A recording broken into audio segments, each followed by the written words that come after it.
This is a kitchen that we designed and worked on for a young doctor. I love it because we took a very typical Rambler ranch-style house and really made it a little bit more hip.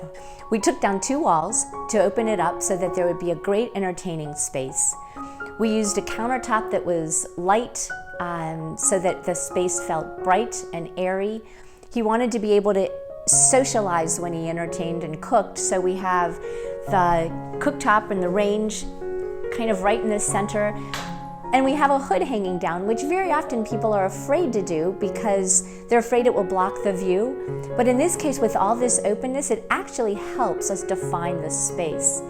This was his family home. So there were a lot of personal items, artwork and dishware that have been here for years that have sentimental value. So we have glass cabinetry to show some of those crystal pieces off. That just adds a sense of hominess to this space.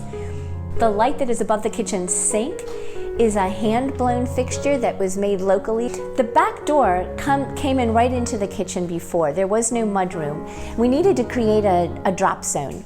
So we've got a little bit of a drop zone and the refrigerator and a pantry cabinet for storage. I'm really happy with how the project turned out. I would hire Apex again. I think they did a great job and I really appreciate them.